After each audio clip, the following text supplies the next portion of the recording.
नमस्कार दोस्तों, welcome back to our channel friends. मैं आप सबका अपने चैनल स्टॉक्स फॉर लाइफ पे बहुत स्वागत करता हूं। Welcome to STFL family. DFL numbers सदियों का बड़ा मल्टीबैगर बजाज फाइनेंस के नंबर्स हमें देखने को मिल चुके हैं। तो जी हाँ दोस्तों, हमारे पास Q1 के नंबर्स आ चुके हैं। नंबर्स कैसे रहे हैं, पॉजिटिव, नेगेटिव, फ्लैट, और साथ ही साथ दोस्तों रेवेन्यू गाइडेंस को लेके कंपनी ने क्या बताया है और इनके NPA की समस्या ठीक हुई या फिर बढ़ते हुए दिखाई पड़े, सब कुछ एकदम आपको क्रिस्टल क्लियर करने की कोशिश करूंगा, एकदम आसान शब्दों में बताने की कोशिश करूंगा। और उसके बाद आपको लेवल से बताऊंगा कि कहाँ पे आप आराम से बाइंग कर सकते हैं। फ्रेश बाइंग की मैं बात बोल रहा हूँ। लिए हुए हैं तो क्या करें, चैनल फर्स्ट टाइम होंगे सब्सक्राइब कर सकते हैं। इस तरह क्वालिटी कंटेंट को सबसे पहले एक्सेस करने के लिए now without delaying any for time let's begin. इस नंबर थोड़े छोटे हैं, मैं इसको स्पेल भी करूंगा कि आपको बेटर समझ में आए। सबसे पहले गाइस हमें समझना है कि ये जो पीरियड है ये कोविड का पीरियड दिखाई पड़ रहा है। आपको पता है दोस्तों, रिटेल लोन की बात की जाए तो बजाज फाइनेंस बहुत ही अव्वल कंपनी दिखाई पड़ती है।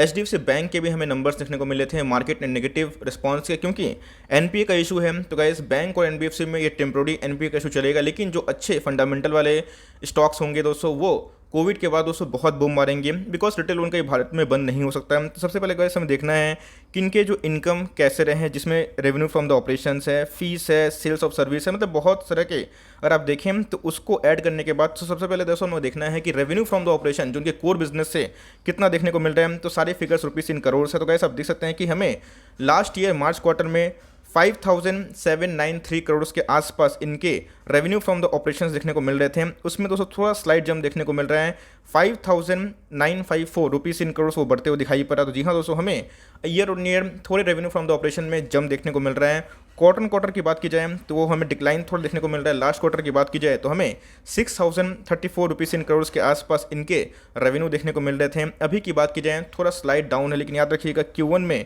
आपको वेरियस जगह पे लॉकडाउन भी देखने को मिले थे। जो पैंडेमिक था गाइस, कोरोना वायरस का सेकेंड वेव, इसकी वजह से थोड़े हमें डिक्लाइन देखने को मिल रहा है। लेकिन यस, इससे कंक्लूजन मत निकालिएगा, देखना है कि कंपनी के पैट ठीक हुए हैं या फिर नहीं।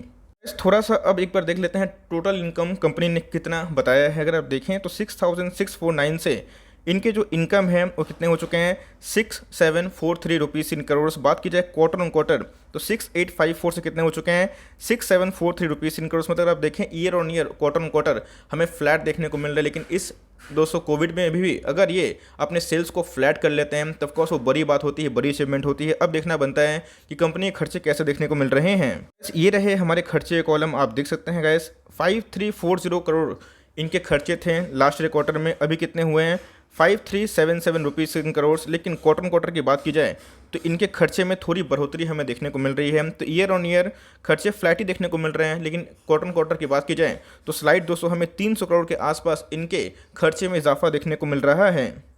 अब थोड़ा बात कर लेते हैं पैट, प्रॉफिट आफ्टर टैक्स का। आप देख सकते हैं गाइस कि इधर पे क्या है, मेरा प्रॉफिट आफ्टर टैक्स देखने को मिल रहा है 3-4 कॉलम में दोस्तों। तो इधर पर आप देखें तो पैट कैसे कंपनी ने जनरेट किए हैं। तो जी हाँ दोस्तों, लास्ट ईयर के जून क्वार्टर की बात की जाए तो 962 रुपीज़ इन करोड़ इनके पैट थे, प्रॉफिट आफ्टर टैक्स हैं। अभी कितने हो चुके हैं, तो जी हाँ वो 4 डिजिट में जा चुके हैं, 1002 करोड़ के आसपास। मतलब कोई मैसिव जंप नहीं है, लेकिन यस दोस्तों हमें ईयर ऑन ईयर थोड़े से स्लाइट इंप्रूवमेंट देखने को मिल रहे हैं। बात की जाए क्वार्टर ऑन क्वार्टर तो जी हाँ दोस्तों हमें एक फॉल देखने को मिल रहा है। जैसे बताया कि खर्चे में 300 करोड़ का एडिशनल खर्च इन्होंने कंपनी ने बताया है, जिसकी वजह से थोड़े प्रॉफिट डिक्लाइन हुए। लेकिन जैसे मैंने बताया कि हमेशा दोस्तों इससे कंक्लूजन मत निकालिए, क्योंकि कंपनी एक मास्टर कंपनी है और कंपनी का कभी बिजनेस खत्म नहीं हो सकता। ऑल्दो थोड़ा कोरोना वायरस की वजह से मार्केट में नेगेटिव सेंटीमेंट है, लेकिन ये फॉर एवर नहीं होगा। लेकिन ये शेयर दोस्तों फॉर एवर रहने वाला है। वैसे अगर आप देखें दोस्तों तो इनके EPS हैं 16 से 16 के आसपास ही, 16.04 से स्लाइट हमें इंप्रूव देखने को मिल रहा है। लेकिन क्वार्टर की बात की जाए तो उसमें डिक्लाइन है। बट जैसे बताया कि थोड़े खर्चे पे अगर इन्होंने कंट्रोल किया होता तो इनके पैट क्वार्टर भी फ्लैट देखने की उम्मीद थे। वैसे इधर पे कंपनी ने बताया भी है जो कोविड के 2.0 की वजह से इनको काफ़ी हद तक इन्होंने नुकसान देखने को मिल रहा है। और इसमें इन्होंने बताया है कि जो RBI का कोविड-19 रेगुलेटरी पैकेज था उसकी वजह से भी EMI जो मॉनिटोरियम था उसका भी इम्पैक्ट सारे बैंक और NBFC को देखने को मिला। और कोविड-19 जो पैंडेमिक है वो ऑफकोर्स एक डेंट लिया हुआ है। लेकिन इसी बीच में दोस्तों जो इनके ऑर्डर बुक्स है, लोन्स बुक्स हैं, उसमें काफ़ी हद तक हमें इंप्रूवमेंट देखने को मिल रहा है। रहा NPA का इशू, क्या NPA ठीक है या फिर नहीं है, बिकॉज NPA को लेकर दोस्तों मार्केट अभी आजकल बहुत ही ज़्यादा नेगेटिव ट्रीट करता है। एक बात हो देख लेते हैं कि कंपनी का ग्रोथ कैसे है। सबसे पहले गाइस हमें देखना है कि न्यू लोन बुक्स, आपको पता है गाइस कि जितने भी NBFC होते हैं इनके लोन बुक्स बहुत ही इंपॉर्टेंट होते हैं, वही दिशा बतलाते हैं कि कंपनी किस ओर डायरेक्ट हो रही है। तो अगर आप देखें इनके Q1 FY22 में इनके जो लोन बुक्स है वो 4.63 मिलियंस हो चुके हैं, अगेंस्ट कितना 1.75 मिलियंस, मतलब दोस्तों इनके लोन बुक्स में काफ़ी हद तक इम्प्रूवमेंट देखने को मिल रहा है। और यही दोस्तों बहुत ही अच्छी बात है, पॉजिटिव बात है कि जैसे जैसे भारत में डिमांड फिर से आएगा वैसे वैसे गाइस इनके लोन बुक्स बढ़ेंगे और वैसे वैसे इनके कस्टमर्स भी इन्हेंस होने के चांसेस हैं।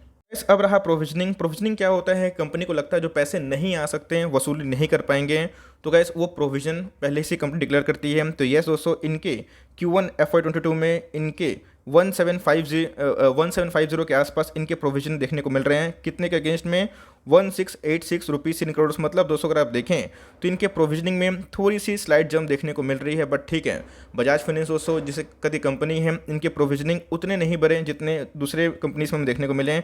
अब देखना बनता है कि जो NPA असल में जो ग्रॉस एनपीए क्या है, पूरा एनपीए और प्रोविजनिंग जो माइनस करके जो नेट एनपीए बनता है, तो कंपनी के कैसे देखने को मिल रहे हैं। तो जी हाँ, जून 30 को 2021 का अगर आप देखें तो इनके दोस्तों जो ग्रॉस एनपीए है 2.96% है ना। ये पहले कितने थे गाइस, हमें 1.40% के आसपास देखने को मिल रही है। इनके ग्रॉस एनपीए में ज़बरदस्त जंप हुआ है।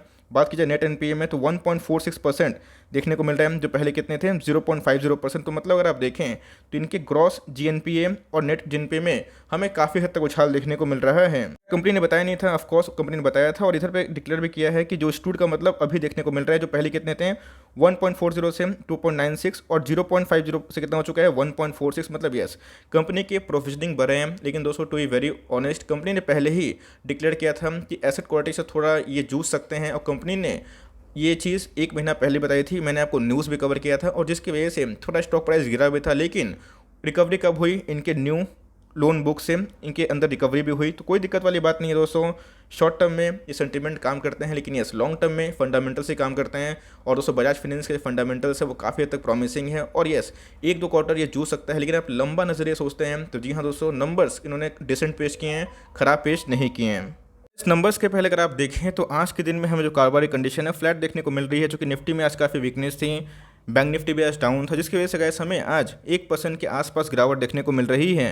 इस लॉन्ग टर्म चार्ट पैटर्न की बात की जाए तो बहुत ही प्रॉमिसिंग हमें देखने को मिलता है। आप देख सकते हैं कि 1,00,000% का रिटर्न दिया हुआ है। अब ऐसा नहीं दोस्तों कि प्रीवियस जो मल्टीबैगर है अभी मल्टीबैगर रहेगा, लेकिन यस जिसके अंदर ग्रोथ है वो कंसिस्टेंट परफॉर्म करते रहेगा।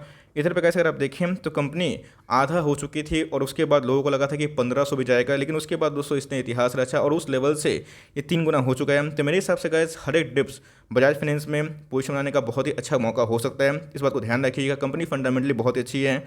कोविड का प्रॉब्लम टेम्प्रोरी है, लेकिन लॉन्ग रन में गाइस ग्रोथ ही ग्रोथ है। तो मेरे हिसाब से कंपनी ने डिसेंट नंबर पोस्ट किए हैं, लेकिन यस एनपीए का एक इशू हो सकता है जिसकी वजह से मार्केट इसको पनिश कर सकता है। तो भाई मार्केट इसको पनिश करेगा तो करना क्या है, आपको सीधा गाइस ऐसे स्टॉक को नेवर सेल कैटेगरी में रखना है और ऐसे स्टॉक को सीधा डीमैट में ऐड करते रहना है। आज के दिन डिलीवरीज की बात की जाए 24% के आसपास दिखाई पड़ रही है, जो थोड़ा सा अनहेल्दी है। लेकिन थोड़ी सी बात की जाए, अब पता है कि बैंकिंग सेक्टर अभी थोड़ा सा प्रॉब्लम देखने को मिल रहा है एनबीएफसी में, जहाँ पे लोग थोड़ा कम ही डिलीवरीज ले रहे हैं।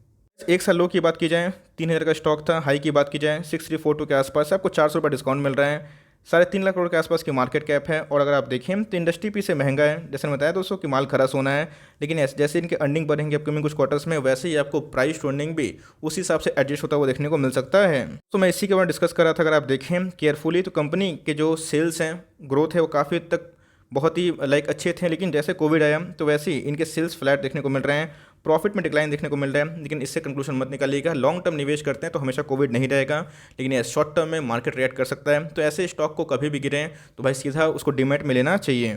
इस बात की जाए एक बहुत ही अच्छा सपोर्ट लेवल पे ये ट्रेड करता हुआ दिखाई पड़ रहा है। आप देख सकते हैं गाइस कि पिवट पे एकदम अच्छा खासा सपोर्ट में देखने को मिल रहा है। आज तो गाइस ये 5900 के आसपास भी जाने की कोशिश कर रहा था, उसके बाद एक रिकवरी हमें देखने को मिली। तो जी हाँ दोस्तों, इसके नेक्स्ट सपोर्ट की बात की जाए तो 5850 देखने को मिल रहा है दोस्तों। उसके बाद अगर आप देखें तो 5650, ये दोस्तों अल्टीमेट 2 सपोर्ट देखने को मिल रहे हैं। तो इन दोनों सपोर्ट को याद रखिएगा। कभी ये मार्केट को रिएक्ट करता है, इन दोनों सपोर्ट पे आप चाहे तो खरीदारी कर सकते हैं। अगर आप चाहते हैं कि इधर पे थोड़ा डीप अगर खरीदारी करने का मौका मिले तो इस लेवल को ना छोड़िएगा, और लिए हुए हैं तो एकदम होल्ड एंड कंटिन्यू करिएगा। इसके पहले भी गाइस बजाज फाइनेंस 4400 के आसपास भी जा चुका था 6000 के लेवल को टच करने के बाद। उसके बाद फिर से रिकवरी हुई। तो जी हाँ, स्ट्रॉन्ग प्रमोटर होल्डिंग है, स्ट्रॉन्ग FIAs होल्डिंग है और गजब के बिजनेस मॉडल, इसके वजह से आने वाले कल में ये ज़रूर अच्छा कर सकता है। तो जी हाँ दोस्तों, यही मेरी कमेंट्री थी। नंबर्स फॉर लॉन्ग टर्म खराब नहीं है। एनपीए को लेकर मार्केट रिएक्ट कर सकता है, बट दोस्तों हम लोग लॉन्ग टर्म प्लेयर हैं इस बात को ध्यान रखिएगा। शॉर्ट टर्म में उतार चढ़ाव होता है, तो अगर आप बाइंग करना चाहते हैं इन दोनों लेवल्स को नोट करके चल सकते हैं। यस, अगर आपको लगता है कि दोनों लेवल नहीं आएगा तो CMP में थोड़ा थोड़ा ऐड कर सकते हैं, बस यस जितना गिरे दोस्तों ऐसी कंपनी को ऐड करें। फॉर लॉन्ग टर्म ये सब कंपनी आपको वेल्थ क्रिएट जरूर करके दे सकती है। Timing that's end of the video. I hope दोस्तों ये वीडियो आपके लिए हेल्पफुल था। कंटेंट से लगे तो लाइक कर दीजिए, चैनल फर्स्ट टाइम होंगे तो याद से सब्सक्राइब करना भूलिएगा। फर्दर कोई डाउट है उसको ड्रॉप कर सकते हैं, कुछ रिव्यू चाहिए उसका नाम ड्रॉप करना भूलिएगा। I would love to make a video on your demand. Guys मिलते हैं जल्दी ही, तब तक के लिए bye. Thanks for watching friends, God bless you all.